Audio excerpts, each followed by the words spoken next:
وللطائف أقول: انظر الآن من خصاص الباب، أنا آت من بين تلك الرحاب. أنا عبد العزيز فافتح وصافح، طال مكثي مللت لهو الشعاب. وتقدم عجل ورد التحايا بهدايا سلامك المنساب. وأتح ملتقى سباق عناقي، وأبح تقبيل الشفاه العذاب. مسرعا سرت باحتدام اشتياقي، خذ وطرحه في نصال الحراب. يا حبيبي يا برد وجد احتضني بين زنبيك في هواك السامي. يا منالي ويا مآلي وحالي، يا مجالي بين الربا والرباب طائفي. أعطني من العجب زهفا دافع الخطر المستبد الكامل. أنت في هامة النجوم تهادى قادرا ناهرا فلول الصعاب، وأنا التائب الغريب هنيئا لي بموفور المستفيض العباب. عجبا كم كسوت أفق الغيوم تنثني كي تخيط أغلى إهابي، فكأن السحاب ظمآن حتى يتروى من حاويات الرضا، وكأن السحاب يبكي إذا لم تدن منه فمن بغوث السحاب.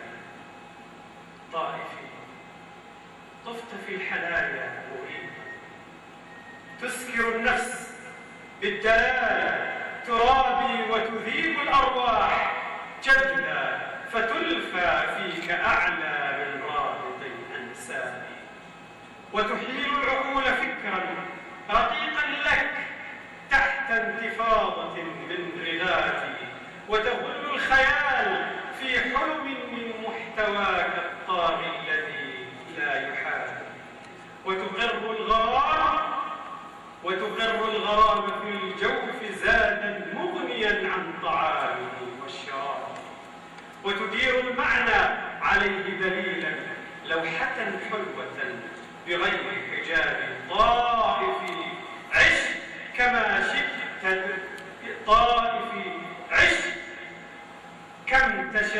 كما تشاء دهورا، فلأنت الإقلال دون الذهاب، ولأنت الإبدار غرة شهر وانتهاه ما دمت من أحقابي، ولأنت الإيناع كل خريف، ولأنت الضباب أجلى ضبابي، وأنا العاشق الصبي المعنى أوقف السن، قل أنا المتصابي. طائفي يا زهر المصايف أوفى عبقا والشذا هنا في ثياب، يجتماع اللذات من كل وجه، أنا أخشى تخير المستطاب.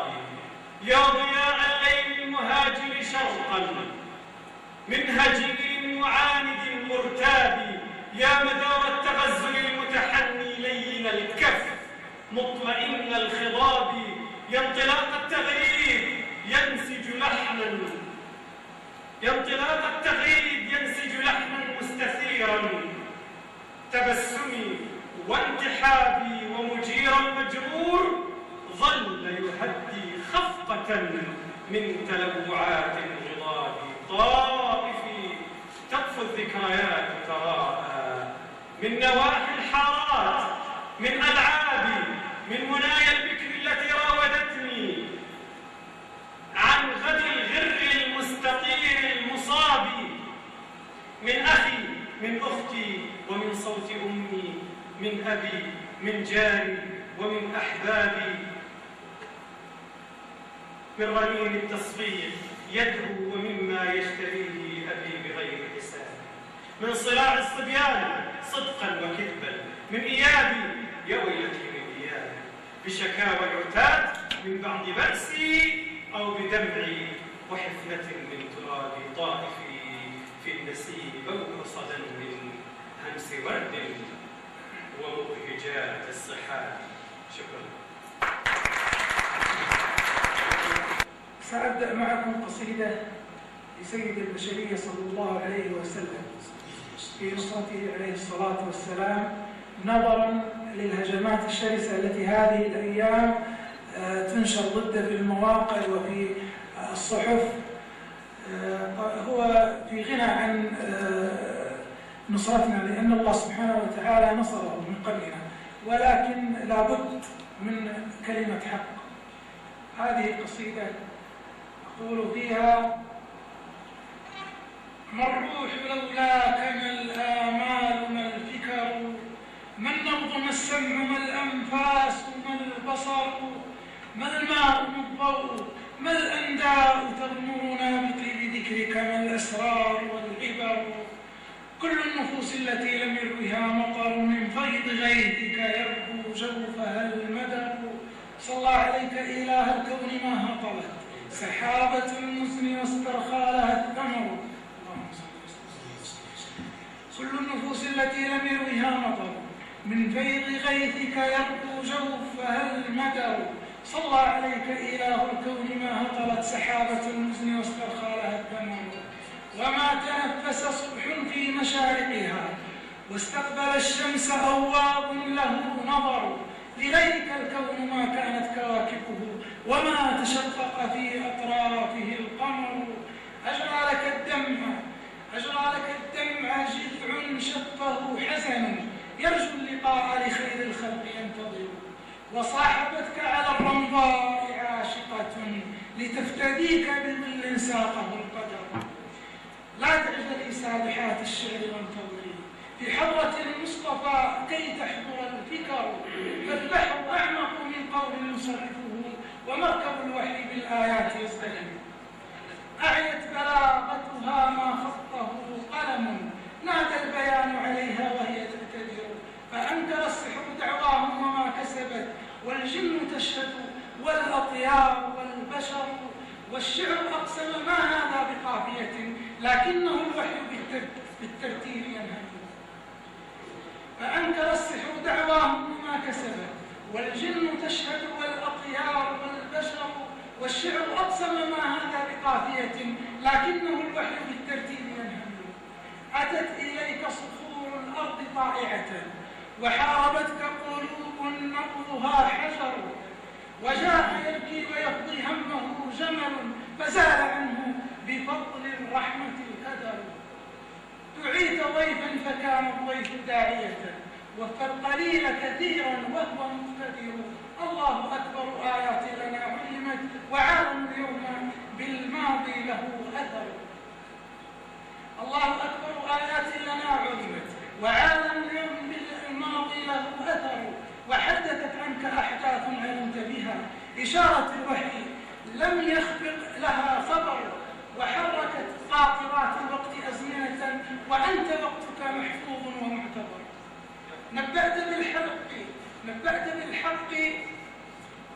نبأت بالحق يعلو كل سارية، فيظهر الدين والإلحاد يندحر، ويبلغ الذكر آفاقا فيغمرها بدين أحمد والإيمان ينتشر، ويركع الغرب بالتسبيح مبتهلا والشرق للواحد الديان يعتمر، فيظهر الحق خفاقا يعيد لنا روح الإباء وللإسلام ينتصر، كل الفصول أتت بالبشر تحمله حتى الخريف به يستبشر المطر، هذا الربيع وقيد الصيف حركه وللشتاء غيوم عنه تنحسر، لعل فيها نرى قدسا فنسمعه تكبيرة الشرق والثورات تبتدر، ويذكر الناس معراجا به جحدوا كأنه لم يكن في الأسر يحتضر، وسيد الخلق آذوه علانية بغيا وحقدا وعدوانا له صور، أرض الكنانة لا تبقي مداهنة فالدين يبقى ونبت الترب يندثر، وكل حزب إلى النسيان مرجعه وحزب أحمد بالقرآن مدخر. قيمة الصوت في الميدان نرفعه إن كان للعدل والإحسان يفتقر. كنيسة الجمر لن ترضى لكم مطرا حتى ترى النيل بالتدليك يستعير، وملة الكفر تعلو حين داهنها ضعف العقيدة والأركان تنكسر. ما ضرهم لو رأوا بالحق مسجدنا كما نرى ديرهم والظلم ينشطر، أو آمنوا بالذي في صدرهم علم بشرى المسيح بختم كله كبر. ما ضرهم لو رأوا بالحق مسجدنا كما نرى ديرهم والظلم ينشطر، أو آمنوا بالذي في سترهم علم بشرى المسيح بختم كله درر. من يبغى الأمن فالإسلام ممكن، والخير يأمره والعدل والبطر. محمد تممت أخلاقه، فمتى تتم أخلاقكم يا أيها النفر. ضحى يوم أجج الصيف غواره، وعلاني الهم من ضيقة حارة. قمت فتحت الشبابيك ولم أسترح إلا على سطح العمارة، فتفكرت عالٍ قدره من ترقى قبل أن يقرأ قراره.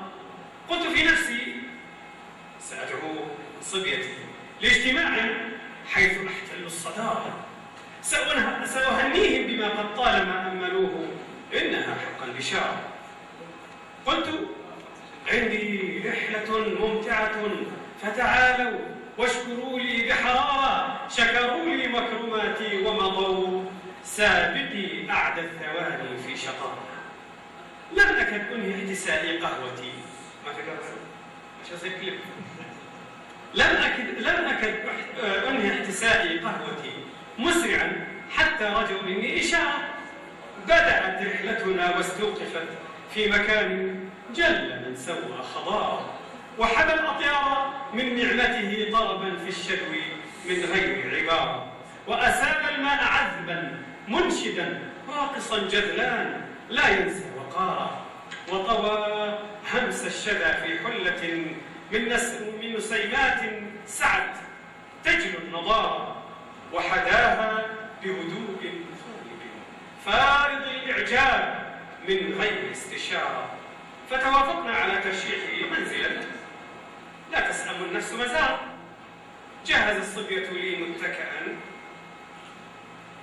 حيث فيلم مستهل بمهارة، لكأني بين صحبي قائد، وكأني قد تسلمت وزارة لحد صدري.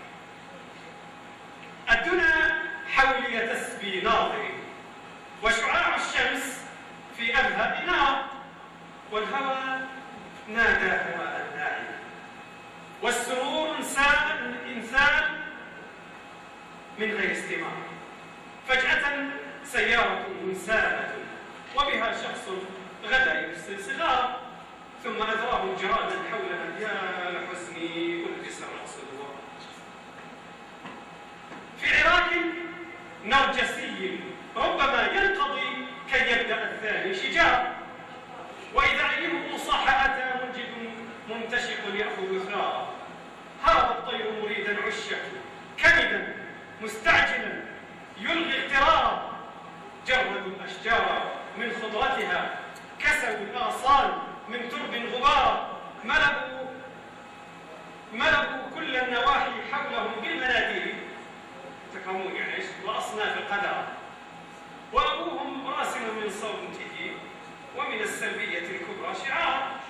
صوت كاسيتاته مرتفع، هذه ما يبالك، صوت كاسيتاته مرتفع، أعجمي القول مجهول أمام، هائم في غيهب مستمسك بلغ الشيشة من بعد السجار.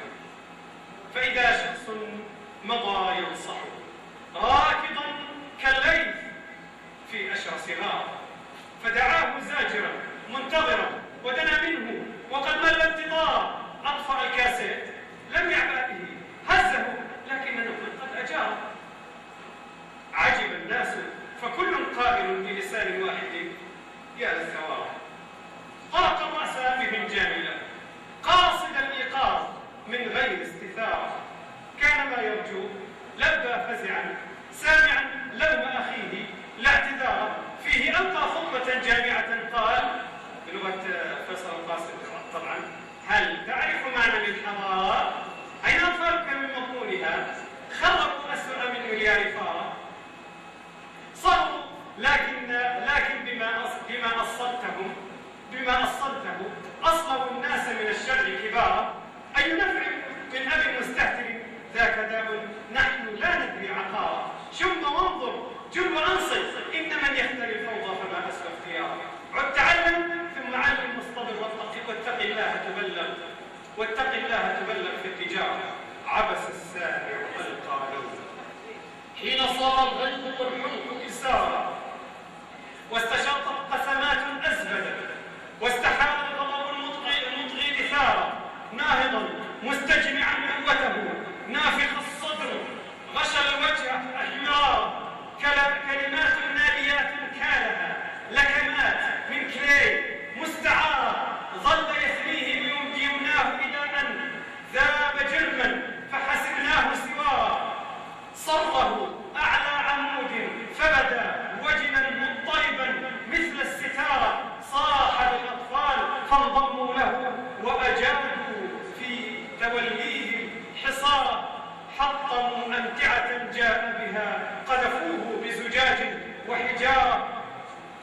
لحظات بصراخ مزجت والحصى والدم دربى بغزارة. فوقن الخطب فما أسكته واحتواه غير شرطي خفارة. حينها عاد الذين استمتعوا بعض وقت شاربي كأس المرارة. معهم عدت أواسي صبيتي وفؤادي صاح يأسا يا خسارة. عن سوريا أقول فيها: سورية العرب لا سورية العجم، وثورة الحق والأخلاق والقيم. المجد يلبس ثوبا حاكه وطن، الشام تنسجه درعا من الشمم. حي الشآم التي لبت منابرها وأوقدت نارها في شدة الظلم.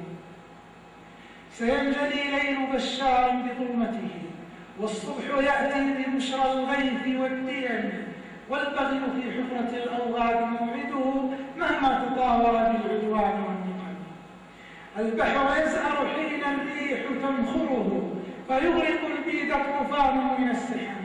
لن يقبل القهر إلا من توسده خبث الخنوع وموت العزم والهمم. سورية كل شبر فيك ملتهب، حل القضاء على الأشباح والرمم. يمحص الله من يختار ملته، والعهد يصرفه عن متعة اللمم. بشار تصرخ فيك الأرض صائحة، ترحل إلى جنبك الموسوم بالحمم. تلك الشآم صفاء الدين طهرها، ورفعة الشأن تأتى صدقة الذمم. روح الجهاد توشت في مرابعها، ما بين غوطتها والدير والعلم. نهاية الظلم تاج فوق سارية، بباب سورية الأحرار والشيم. ما قال ربك يا بشار أنت أنا، بل قال غير لأهل الشرك والصنم. تبين الغدر من صف يراد به دين يكدر بالأشياع والنظم. ألقوا عليه ظلالا من مراجعهم بمذهب الثأر بين العرب والعجم. ووعدة البيت بالتأويل قد بنيت بلبنة الإفك والأحقاد والسقم. وتدعي خيرهم بالزور نصرها للآل حتى هرب في حفرة العدم. طروادة البيت بالتأويل قد بنيت بلبنة الإفك والأحقاد والسقم. وتدعي خيرهم بالزور نصرتها للآل حتى هربت في حفرة العدم. والمسلمون غدوا 70 طائفة، لكل قوم فقيه بارع القلم. كل يصلي بأركان مسيسة، وللجميع طقوس تفتدى بدم. والمسلمون غدوا 70 طائفة، لكل قوم فقيه بارع القلم. كل يصلي بأركان مسيسة، وللجميع طقوس تفتدى بدم. استيقظ العدل من درعا تسانده، كتائب الشوق للفردوس والنعم لله لبت صداها مؤذنة أصاب تهليلها الفجار بالصمم. فاهتزت الأرض بالتكبير وانتفضت إلى الجهاد قلوب البذل والكرم. فأرهب الشرق والأحلاف قد سحقوا، والغرب يخشى عبور النهر بالقدم. وتستغيث وحوش الغاب قائدها، فما يرد بإنكار ولا نعم. مجامع الفكر حارت في مواقفها، ما بين صمت الرضا أو نائح بفم. جريرة الشر بالأشرار قد لحقت، وآن للجرح أن يشفى من الألم. فثورة الحق تعلو عن دسائسهم، والأمر لله ثم الشرع والكلم. وعاد للشام تاريخ تشرفه خلافة الرشد لا مستنسخ البهم. ربيبة الغرب لن تنجو بما اكتسبت، ولن تجير حماها هيئة الأمم. هذا السياج الذي يحميك قد هلكت أركانه، فاستجار الهجوم بالرخم. سترتقي غزة شهباء عزتها، واللات تخضع للميثاق والقسم. والقدس ساجدة لله قبلتها، بشائر النصر لاحت في حمى الحرب.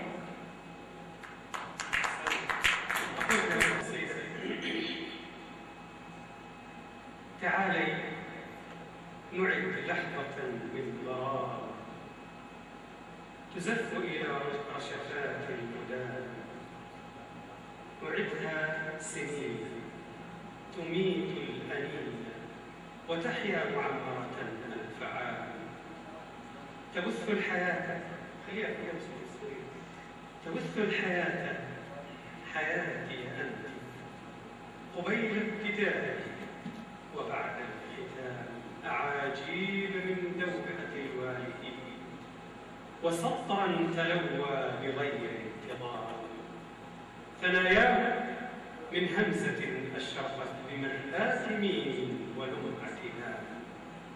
صدى أمل سام أهل الهوى، وليس بغير لقاء يسام. ردي أنزل خافقي، فالزمان سقاه النسيب وسجع الحنان. تعالي نذق سكرات الوصال، حلالا لنا نحن وهو الحرام. تأني حياتي ومدي يديك، خذي حلمي العذب تطيب جال. أذيبيه في ريقك العنبري، أميلي وحاشاك كيف أضاء. أميلي رضاك نظلل به، ونصعد بعينيك فوق الغمام. هنا أطمئن وأتلو النشيد، فيرقص الأشواك سكر الظلام. يرجع عند انقضاء المقام، تريث أعد ثم زد يا إمام. هنا نستقل أراجيح من صفاء يسامرنا لا ينام. وينضم من بوح نجم الدجى لآل أعد قريب المرام. على روض صدرك يدعو جوانب، تردد في صدري المستفى. تعالي وفضي ستار النوى، وفكي من الصدر ألفي حزام. حياتي تمرد عشقك فيه، وأدرى بما بي ذاك الزحام. أجل يا فديتك أهواك، أجل يا فديتك أهواك. لا حرمتك يا حبذا الاتهام. حياتي نعم، من محب سواي، أبو العشق والمصطفى والغلام. حنانك أشكو اشتياقا صح، وأنت تجاري ولست غلام. تعالي هب الحب إفطاره، أخاف الغروب وطول الصيام. لكم قالت النفس في وجنتيك، وكم عل قلبي بهذا السهام. وكم سال عمري على راحتيك، وكم طاف فكري بهذا القوام. بقيت انتظارا ونجوى تضج، إلى اشتياقي إلى ورحت الدكار ليالي الوصال ينادمني في جموح الركام. تعالي ندون حكاياتنا على شفتيك خفايا وهام، وصورة كوكبنا المخمري ومعزوفة من يواقيت خام. ألم نعش همسة أنطقت أماني وجد بأحلى كلام، وتنقش فضاءات أنفاسنا وحبه نعم والسلام.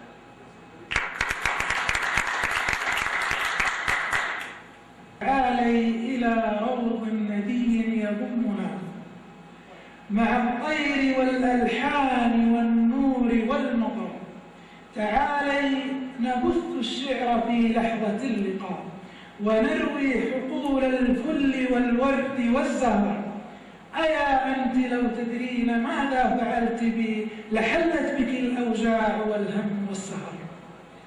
أيا أنت لو تدرين ماذا فعلت بي لحلت بك الأوجاع والهم والسهر.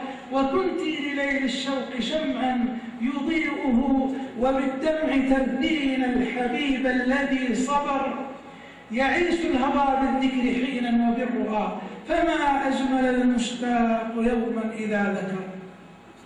تذكرت أحلاما بشاطئ جدة نثرنا الهوى والبحر بالموج قد نفر. أرى البحر يحلو حين لامست موجه، أرى البحر يحلو حين لامست موجه، فيهدأ مفتونا ويطرب للوتر. نذرت كساء الليل فارتاح سامرا ونامت عيون فاهتنى القلب بالنظر. ولو أن للأنواء عرضت بارقا من الخد هد الغيم بالغيث وانهمر. ولو أن للأنواء عرضت بارقا من الخد هد الغيم بالغيث وانهمر. سعدنا برجع الصوت عذبا نسوقه نغني مع الأمواج ترنيمة القدر. مشينا على رمل سقيناه بالرضا فكانت خطى تروي الحكايا لمن عبر. أمر عليها عندما يأذن الهوى فأذكر روحا كان يصفو لها القمر. وأغرف من ذكراه نوضا يعيدني لأملأ بالأطياف مكنونة البصر. مساءات بوح لم ير الشعر مثلها تهيج القوافي حين يحلو لها السمع.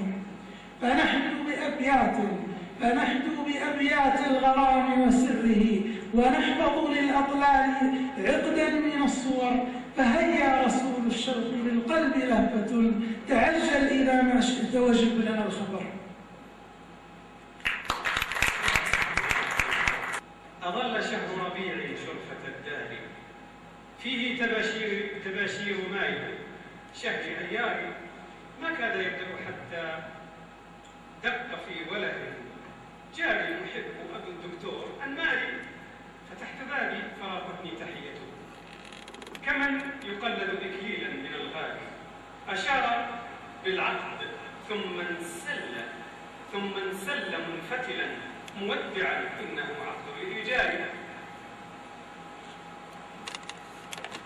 عقد لإيجاري مجدد. أين توقيع المؤجر؟ هل أنساه ما امتد من ود وإيثار؟ فقلت أقرأ ما فيه على عجب. قرأته لهفا يا خيبة القارئ. فيه الزيادة بالألفين واضحة. والله طيب زاد بس في الرياض. فيه الزيادة بالألفين واضحة على 30,000. ما هو الطارئ؟ فقلت أسأل في لطف أنبهه على كتابته من غير إنكار. فظل يسألني إن كنت أفهم ما في العقد، ثم انتشى في الضحك بالإقرار وسار يسرد أسبابا ملفقة. من بعدها قال هذا السوق يا جاري، إن كنت ترغب فادفع كي أوقعه أو فابتعد مسرعا في غياب السائل. فلت بالصمت والأفكار تلعب بي كأنني خرقة في قمة الصاري. رفضت في همسة خجلة فناولني قصاصة تكمل البلوى بإنذاري.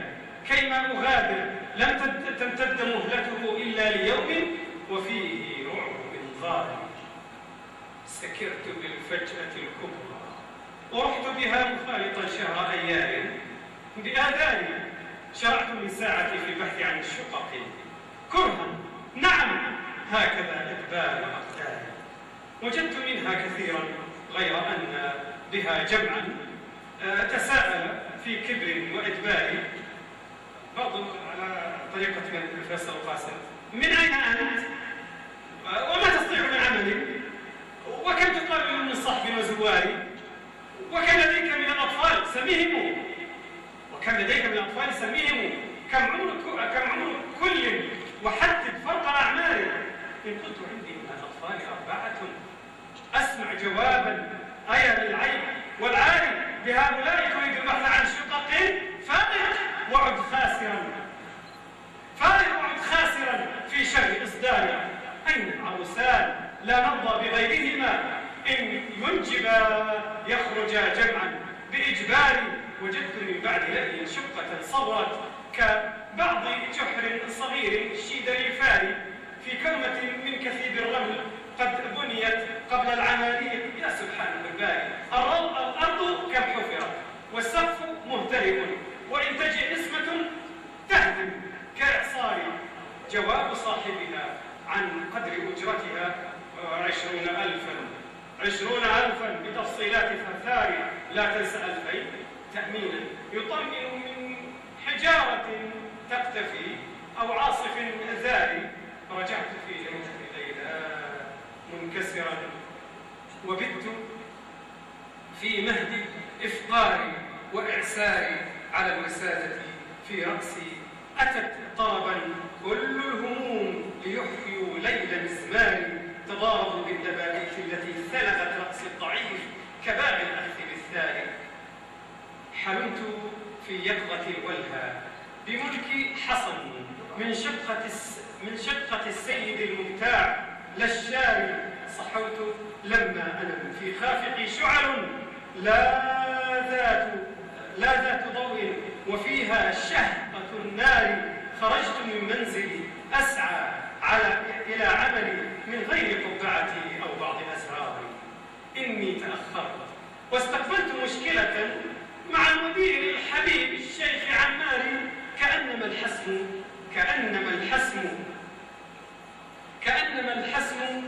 كدي يرحب بي. كأنما الحسم من كدي يرحب بي وينهب الخطوة مزهوا لإخباري. من عاذري ما ذنوبي كي أذاق أذى. وهل سينفع إلهائي بأعذاري؟ سينفذ الوقت، هل يدرى مدى عبثي وعن غد الهادر المردي.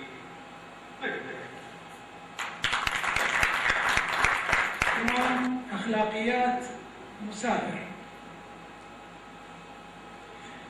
ركبناها على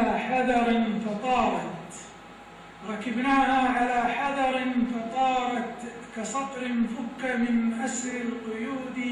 تجوب الريح في الأجواء تدوي بمن فيها تطير بلا حدود. تلاطم في السحاب فتعتليه وتضرب بالجناح ذرى البدود. وتحمل في جوانبها نفوس تسلم بالبقاء وبالوجود. طلبت مضيفة تمشي الهوينة فجاءتني بباقات الورود. فقالت لي سعودي وإني إليكم كم يجاذبني سعودي. وتضرب مهجتي شوقا إليكم وشوقي دائما نحو النقود. ألا تبا لما قالت فإنا كرام في العطاء وفي النضيد. نعم إنا سعوديون فينا صفات النبل بالشرف التليد. فشاطت بالأسى ورمت لحاظا سهام القهر بالقول السديد. وألقت ما تبقى من حديث على سمعي ونادت بالوعيد. يا سيدي واربط حزاما، نظام الطائرات بلا ردود، وشرب التبغ ممنوع عليكم إذا ما كنت في حال الصعود. أفق يا سيدي واربط حزاما، نظام الطائرات بلا ردود، وشرب التبغ ممنوع عليكم إذا ما كنت في حال الصعود. فقلت لها أطعنا كل أمر سوى ربط الحزام على القدود. فقلت لها أطعنا كل أمر سوى ربط الحزام على القدود، وشرب التبغ ليس له نصيب بنفسي والشراب من الشرود. ولكن دلة وبها رهيل تزيل الرعب من قلب الشريد. أجابتني المضيفة وهي تزهو بكفيها على خصر وجيد. تفضل هاكا نفحا عبيرا من البن المحمص كالبرود. فصبتها معتقة تباهي شعاع الفجر في الشفق الجديد، وجاءتني وراحت ثم جاءت بدعوتها وترغب في الردود. فصبتها معتقة تباهي شعاع الفجر في الشفق الجديد، وجاءتني وراحت ثم جاءت بدعوتها وترغب في الردود. وما وجدت سوى أخلاق قوم تمثلها المشاعر في القصيد. وعندي في الفؤاد حديث سر، وأصعب ما يكون على المريد. فكيف بمن رأى سترا تبدى وأسرارا لكاشفة الزنود، وأكبر من بريق الحسن خوفي يراقب خطوتي رب الوجود. فأطفئ في الفؤاد حسيس نبض وطرفي قاصر عن كل غيظ. قطعناها فكانت مثل طيف سويعات تقارب في البعيد. فألقيت التحية من كريم على من حاولت قطع الوريد. فما كل الطيور تطيب صيدا وطير الصقر يقتل في القيود. السلام. طاقة يعني طاقة كما تعلمون الشيء. طاقة الورد لن تقطفي، أنت في دار الأمان الأشرف، أنت في الحرام هكذا حكم الباري بنص المصحف. هي دار أنزل الآي بها فتلوناه جميعا شنفي. هي دار وجدنا مستمسك بهواها وثراها الأنفي. هي دار كم أقلت سجدا خشعا من قبل أن ترتشفي. هي دار كم حوت من شهداء واسألي جذرك عذب. هي دار كم حوت من شهداء واسألي جذرك عذب الطرف. طاقة الورد قري واستكبر، ما سمعنا من حديث الكلف. أسفري للشمس لا تستمهي، أيقظ العشق كما أثرت فيه. وانسجي في صحبة الإشراق ما يطرب الدنيا بغير الأحرف. طيبي زرقة بحر وسماء من شذاك العاطر المستطرف. ميلي مياسة سابية ودعي أعيننا تستكشف. يا حلى برية حالمة قبلتها نسمة لا تشتهي. يا منى العشب وساعات الكرى في الظلال المستفيد الأورف. أبشري بالحب ريا دافقا ليس بالنقط ولا المستنزف. وبعون فوق ما ترجينه، وبحق فوق عدل المنصف. أبشري بالدين في التقى، جربينا قبل سرد الحلف. أولم يحمك أمر المصطفى من عداء ظاهر أو مختفي؟ بك أوصى والتزمنا طاعة، فاعرفي إن كنت لما تعرفي. أمر الهادي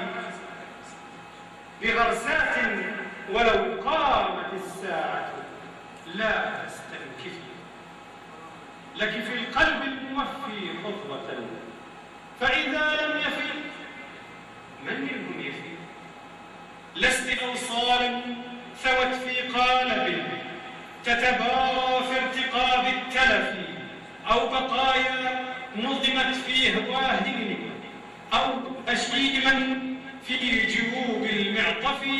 فاشكري الإله أن جئت في نور دين قيم لا ينطفي. أرض إنباتك أرض حملت وأوت خير النبيين الصفي. طاقة الورد اسمعينا واسألي أحدا عنا، وإن شئت قفي اشهدي هذا الذي في أفقنا علم التوحيد طهر السجف. تشهد النخلة مستوثقة من حمى السيفين، تاهت تحتفي إنك اعتدت على أبيضه في قلوب وسلام مترفي. فاكسبي الخضرة من أخضره، لوني الأوراق حتى تكتفي، لا بالي باحمرار خجل، وخذي ثم خذي لن تسرفي. انظري، ها هو طفل قادم قائم لليد، أروي واكففي، حامل في يده الأخرى هدى في كتاب للمعالم يكتفي. عائد للبيت من مدرسة وعلى التصوير رسما ينكفي. طاقة الورد ارقدي محبوسة وترجي من كنف في كافي. أي نبت هان أن نهجره غير عرف منك، هل يوما جفي.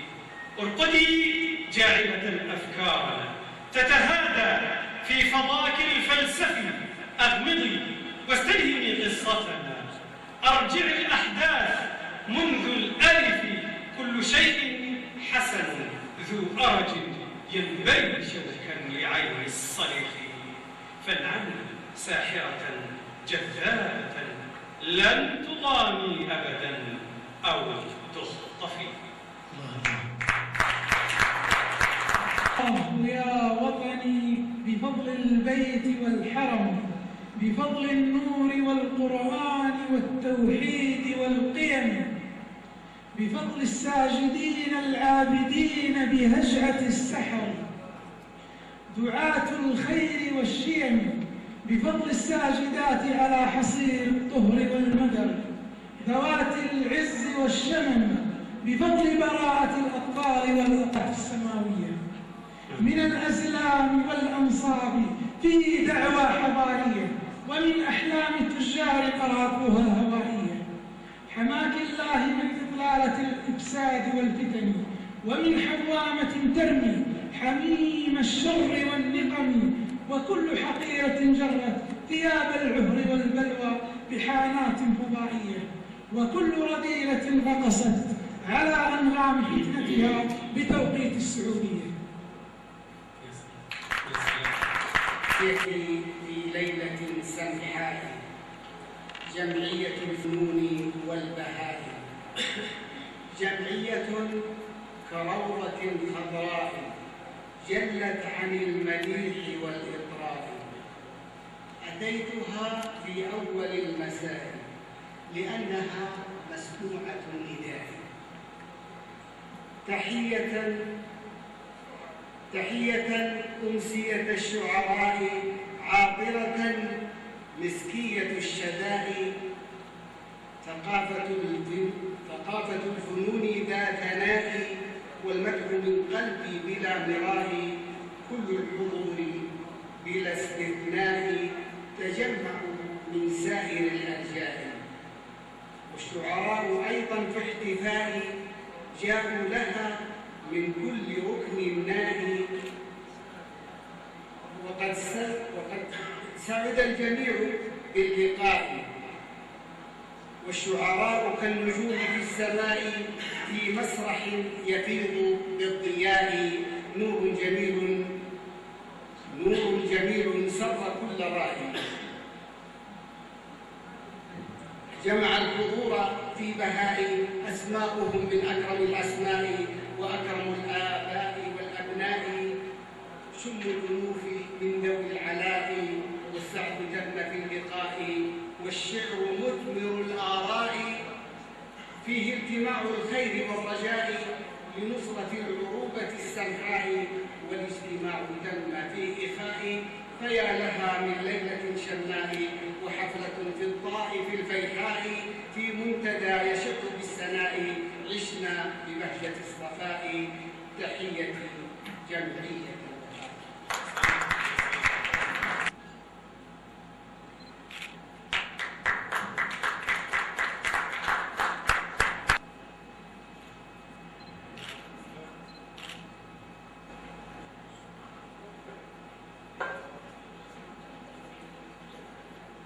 شكرا حضورنا الكريم.